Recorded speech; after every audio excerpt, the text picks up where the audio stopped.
Bismillahirrahmanirrahim. Assalamu alaikum, dear students of Introduction to Computer Programming using C++. आज का हमारा जो टॉपिक है वो है ऑपरेटर्स का। ऑपरेटर्स जो कि बेसिकली हम लोग यूज़ करते हैं डिफरेंट फंक्शंस या ऑपरेशंस को परफॉर्म करने के लिए। मैथ्स में हम लोग डिफरेंट टाइप के ऑपरेटर्स इस्तेमाल करते हैं, जैसे plus, minus, multiply, less than, greater, equal, not equal. तो ये डिफरेंट टाइप्स के ऑपरेटर्स हैं जो हम लोग अपनी डेली लाइफ में मैथ्स वगैरह में इस्तेमाल करते हैं। इनमें से बहुत सारे जो हैं वो C++ में भी यूज़ होते हैं, और C++ में इसके अलावा भी कुछ ऑपरेटर्स हैं। तो आज हम स्टार्ट कर रहे हैं ऑपरेटर्स, और ऑपरेटर्स में हम जिस ऑपरेटर की आज बात करेंगे उसका नाम है अरिथमेटिक ऑपरेटर्स। अरिथमेटिक ऑपरेटर्स आप लोगों के पास एक प्लस है, माइनस, मल्टीप्लाई के लिए हम लोग स्टैरिक यूज़ करते हैं, और इसी तरह डिवाइड के लिए हम ये सिंबल यूज़ करते हैं। और एक और ऑपरेटर है जिसको हम लोग मैथ्स में तो हम इसको परसेंटेज कहते हैं, लेकिन यहाँ पे हम इसको कहते हैं मॉड भी कहा जाता है और मॉड्यूलस भी कहा जाता है। तो ये हमारे पास जो है वो ऑपरेटर्स हैं जिनको हम लोग कहते हैं arithmetic operators. Plus, minus, multiply, divide और मॉड या मॉड्यूलस, ये हमारे अरिथमेटिक ऑपरेटर्स हैं। इसमें प्लस जो है वो एज़ यूजुअल जैसे मैथ्स में हम लोग इसको इस्तेमाल करते हैं फॉर द एडिशन। इसी तरह आप लोगों के पास जो माइनस है जिसको हम लोग सब्ट्रैक्शन ऑपरेटर भी कहते हैं या सब्ट्रैक्शन कहते हैं। मल्टीप्लाई के लिए यहाँ पे स्टैरिक का जो सिंबल है वो यूज़ होता है, स्टार का सिंबल भी इसको कहते हैं, और ये आप लोगों के मल्टीप्लाई के लिए यहाँ पे यूज़ होता है।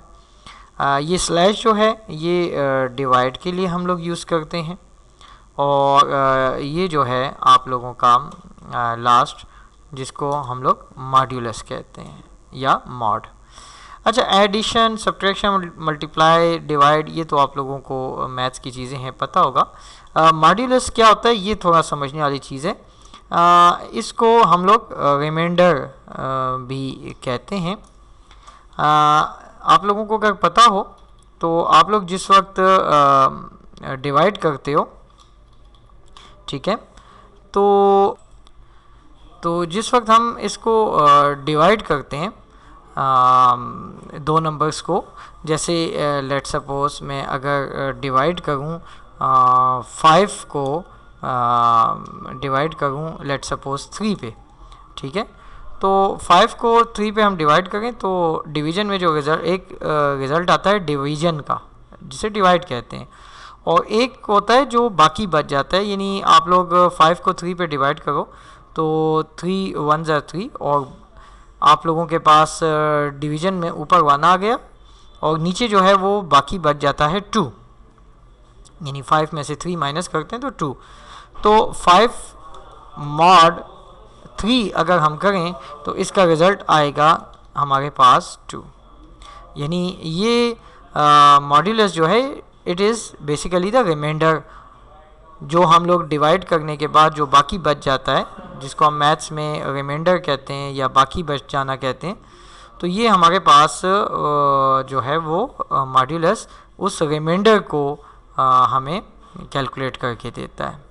तो ये हमारे ऑपरेटर्स हैं जिनको हम लोग कहते हैं अरिथमेटिक ऑपरेटर्स, और इन्हीं अरिथमेटिक ऑपरेटर्स को अब हम लोग जो है वो प्रैक्टिकली C++ में यूज़ करना सीखेंगे। तो इसके लिए हम लोग अपना C++ को ओपन कर लेते हैं और वहाँ पे चले जाते हैं अपने किसी एग्जिस्टिंग प्रोग्राम को लेके उसी में ही थोड़ी बहुत चेंजेस कर लेंगे ताकि हमारा काम आसान हो जाए। हम हर दफ़ा न्यू जो है वो फाइल भी बना सकते हैं और हम लोग जो है वो इस तरह किसी एग्जिस्टिंग प्रोग्राम, जैसे लेट सपोज़ मैंने कल एक प्रोग्राम बनाया था, तो उस प्रोग्राम को लेके भी हम उसमें चेंजेस कर सकते हैं। जैसे लेट सपोज़ ये हमारा कल वाला प्रोग्राम था और मैं इसी को सेव एज कर देता हूँ एक नए नाम से, और नाम इसको मैं देता हूँ अरिथमेटिक का, यानी ये अरिथमेटिक ऑपरेटर्स का हमारा प्रोग्राम है। ठीक है जी। अब इसमें मैं चेंजेस कर लूँगा अपनी, तो मतलब ये कि मुझे ये पूरा प्रोग्राम दोबारा से अब लिखना नहीं पड़ेगा। जो चीज़ें एज़ इट इज़ हमारी होती हैं तो वो उसी तरह रहेंगी। मैं सिर्फ वो चीज़ें चेंज करूँगा जिनकी मुझे ज़रूरत है। तो IOStream .h conio.h clear screen लगाया।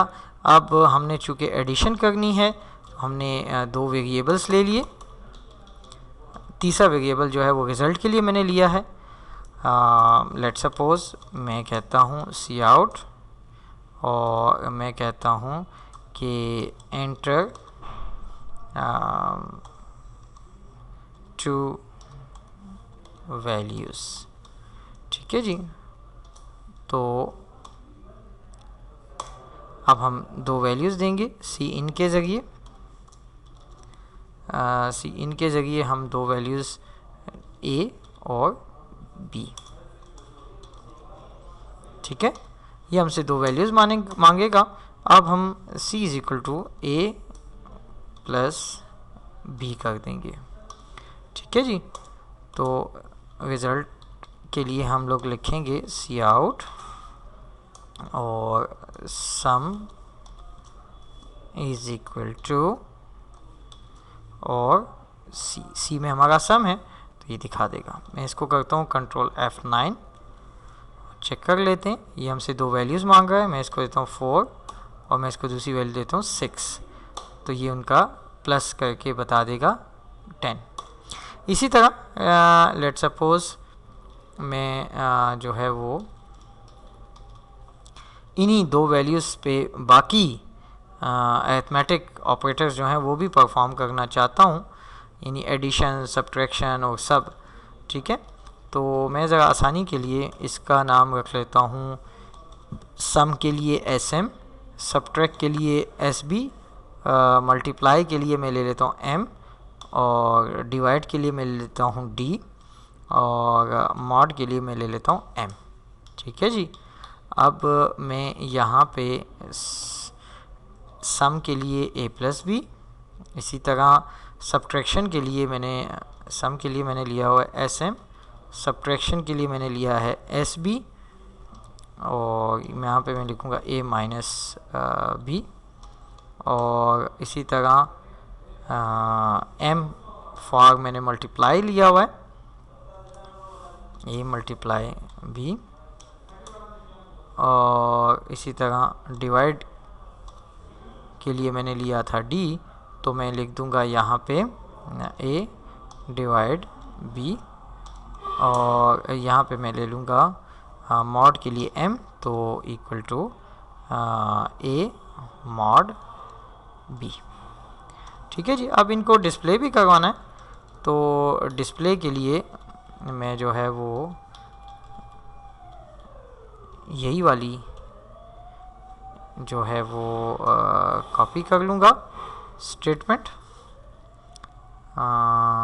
इसकी शॉर्टकट की देख लें, कॉपी की कंट्रोल इंसर्ट। आप लोगों के कीबोर्ड पे इंसर्ट का बटन होता है, कंट्रोल इंसर्ट जब आप करेंगे तो ये चीज़ कॉपी हो जाएगी, और फिर जब आप लोग इसको पेस्ट करना चाहते हैं तो शिफ्ट इंसर्ट से ये पेस्ट हो जाएगी। ठीक है जी।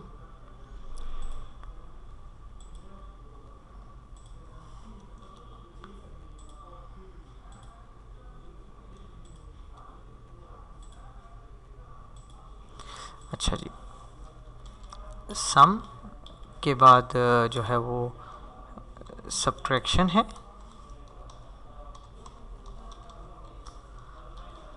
सब्ट्रैक्शन के लिए मैंने लिया था SB, सम के लिए मैंने लिया था SM, इसी तरह मल्टीप्लाई के लिए लिया था मैंने M।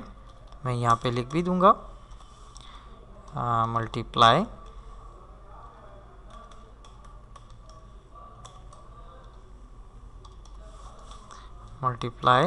और फिर डिवाइड के लिए मैंने लिया था D, और मॉड के लिए मैंने लिया था M। ये यहाँ पे वेरिएबल का नाम मैं चेंज कर देता हूँ, मॉड के लिए MO कर देते हैं, क्योंकि एक नाम के दो वेरिएबल्स नहीं होते, तो इसलिए मैंने इसको एक को M कर दिया, एक को मैंने MO कर दिया। ठीक है जी, तो ये /n लगा देते हैं ताकि वो जो है वो न्यू लाइन पे हमें रिज़ल्ट्स बताए, हर एक न्यू लाइन पे। अगर ये नहीं लगाएंगे तो एक ही लाइन में वो हमें तमाम रिज़ल्ट्स बता देगा। कंट्रोल F9 कर लेते हैं, और अब दो वैल्यूज़ मांग रहा है, मैं दे देता हूँ 5 और दूसरी वैल्यू मैं देता हूँ 3। तो 5 और 3 को प्लस किया 8 आया, 5 माइनस 3 किया 2 आया। ठीक है, मल्टीप्लाई में उसने कुछ गलत दिखा रहा है, मैं चेक करता हूँ, और डिवाइड में 1, और मॉड में भी कुछ गलती है, तो वो हम देखते हैं अभी।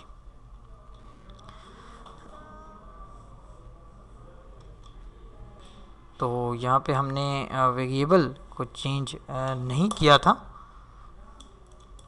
वो हमने अभी चेंज कर दिया, एक को M कर दिया, एक MO कर दिया। कंट्रोल F9, दोबारा वैल्यूज़ दे देते हैं, 5 और 3। 5 और 3 को प्लस किया तो 8 आ गया, माइनस किया तो 2, मल्टीप्लाई में 15, डिवाइड किया है तो उसमें 1 दिखा रहा है, क्योंकि वो फुल डिवीज़न नहीं है, ये इंटीजर डिवीज़न है, यानी पॉइंट के बगैर वाली वैल्यू दिखाता है खाली। और पॉइंट वाली वैल्यू अगर निकालनी होगी तो फिर हम वेरिएबल की जो डेटा टाइप है वो फ्लोट रखेंगे, पॉइंट वाली वैल्यू जो एक्सेप्ट करता है।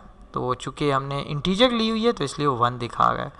और 2 मॉड आ गया, जैसे मैंने आप लोगों को समझाया अभी कि 5 को 3 पे डिवाइड करें तो रिमाइंडर 2 आता है, तो मॉड इज़ 2। तो ये हमारा जो है वो अरिथमेटिक ऑपरेटर्स का कंप्लीट प्रोग्राम है, जिसमें हम लोगों ने अरिथमेटिक ऑपरेटर्स को इस्तेमाल किया है। ठीक है जी, इसी तरह हम लोग जो है वो अपने एक नेक्स्ट प्रोग्राम की तरफ जाते हैं। इसको हमने कर दिया सेव। एक और ऑपरेटर है, उसको हम लोग देखते हैं। इसी प्रोग्राम को मैं सेव एज कर देता हूँ, और इसका नाम मैं रख देता हूँ INC और DEC। ठीक है,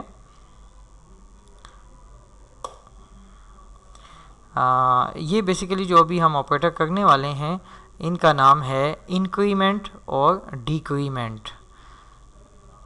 ठीक है, इंक्रीमेंट और डिक्रीमेंट। तो हम ऐसा करते हैं कि दो वेरिएबल्स हमने ले लिए, एक का नाम A रखा, एक का नाम B रखा। ठीक है, और इस A में मैं डाल देता हूँ वैल्यू 2, और B में मैं वैल्यू डाल देता हूँ लेट्स सपोज 3। इंक्रीमेंट ऑपरेटर्स क्या होते हैं? किसी वेरिएबल की जो एग्जिस्टिंग वैल्यू है उसमें जब हमने कुछ ऐड करना हो तो हम उसके लिए 1 ऐड करना हो तो हम उसके लिए इंक्रीमेंट का ऑपरेटर यूज़ करते हैं, और इसके लिखने का तरीका ये होता है। इसी तरह डिक्रीमेंट ऑपरेटर किसी भी वेरिएबल की एग्जिस्टिंग वैल्यू में जब हमने 1 माइनस करना होता है तो हम उसके लिए डिक्रीमेंट ऑपरेटर लगाते हैं। डिक्रीमेंट ऑपरेटर के लिए हम 2 दफ़ा माइनस यूज़ करते हैं, और इंक्रीमेंट के लिए हम 2 बार प्लस का ऑपरेटर यूज़ करते हैं। अब हमने a की वैल्यू दी थी 2, तो हम चेक करते हैं कि a की वैल्यू वो हमें क्या दिखाता है, और इसी तरह b की वैल्यू जो है वो हमने 3 दी थी, तो हम देखते हैं कि b की वैल्यू हमें वो क्या दिखाता है। तो उसको a की वैल्यू जो है वो हमने दी थी 2, हमने इंक्रीमेंट किया तो वो हो जाएगी 3, यानी 1 को प्लस कर देगा, और b को हमने डिक्रीमेंट किया है यानी 1 माइनस करेगा, तो b की वैल्यू जो है वो 3 है, तो वो हमें 2 दिखाएगा। ठीक है, आप लोगों के सामने है, a की वैल्यू 3 दिखा रहा है, b की वैल्यू 2 दिखा रहा है। उसकी वजह यह है कि a में उसने 1 का इजाफा कर दिया और b में 1 की कमी कर दी। इनको कहते हैं इंक्रीमेंट ऑपरेटर, और ये माइनस माइनस को कहते हैं डिक्रीमेंट ऑपरेटर। अच्छा, यहाँ पे एक चीज़ का और ख्याल रखें कि ये जो मैंने प्लस प्लस वेरिएबल के बाद लिखा है और माइनस माइनस वेरिएबल के बाद लिखा है, इसको कहते हैं पोस्ट फिक्स। ठीक है, यानी ये पोस्ट फिक्स इंक्रीमेंट है और ये पोस्ट फिक्स डिक्रीमेंट है। अगर ये प्लस प्लस में इस जगह लगा दूं तो इसको कहते हैं प्री फिक्स इंक्रीमेंट, और अगर ये माइनस माइनस में पहले लगा दूं तो इसको कहते हैं प्री फिक्स डिक्रीमेंट। ठीक है, लेकिन इससे रिजल्ट पे कोई फ़र्क नहीं पड़ता, चाहे हम माइनस माइनस या प्लस प्लस पहले लगाएं या हम माइनस माइनस प्लस प्लस बाद में लगाएं। इन दोनों का मतलब इन दोनों का काम एक ही है। प्लस प्लस जो है वो 1 इंक्रीज़ करता है और माइनस माइनस जो है वो 1 डिक्रीज़ करता है। तो यहाँ पे अगर लेट सपोज हम प्रीफिक्स लगाते हैं या हम पोस्ट फिक्स लगाते हैं तो दोनों का रिज़ल्ट सेम ही आएगा, और वो मैंने आप लोगों को दोनों सिचुएशंस में बता दिए। ठीक है जी, तो आज का टॉपिक हमारा यहाँ पे ही एंड होता है। हमने अपने आज के टॉपिक में 2 टाइप्स के ऑपरेटर्स को स्टडी किया है। एक अरिथमेटिक ऑपरेटर्स, उनको थियोरेटिकली भी देखा है और उनको हम लोगों ने प्रैक्टिकली भी प्रोग्राम करके देखा है। इसी तरह इंक्रीमेंट और डिक्रीमेंट ऑपरेटर हमने किया, इसको हम लोगों ने थियोरेटिकली भी देखा कि ये किसी वेरिएबल की वैल्यू में 1 का इजाफा या 1 की कमी करते हैं, और इनको हमने प्रैक्टिकली भी कर लिया कि किस तरह से ये किसी वेरिएबल की वैल्यू में 1 प्लस करते हैं या 1 को डिक्रीज़ करते हैं, कम करते हैं। ठीक है, तो हमारे ये 2 ऑपरेटर्स जो हैं हो गए। इससे पहले हम लोगों ने असाइनमेंट ऑपरेटर को भी देखा था, जो कि मैथ्स में इक्वल के तौर पे इस्तेमाल होता है, और जबकि यहाँ पे वो यूज़ होता है फॉर द असाइनिंग, यानी असाइनमेंट ऑपरेटर के तौर पे वो यूज़ होता है। इक्वल ऑपरेटर के लिए हमारे पास कुछ और चीज़ है, कोई और सिंबल है, वो यूज़ होता है। इंशाल्लाह अपने नेक्स्ट लेक्चर में हम कुछ और ऑपरेटर्स को भी डिस्कस करेंगे। आज का टॉपिक हमारा यहीं पे ख़त्म होता है। थैंक यू जी, अल्लाह हाफ़िज़।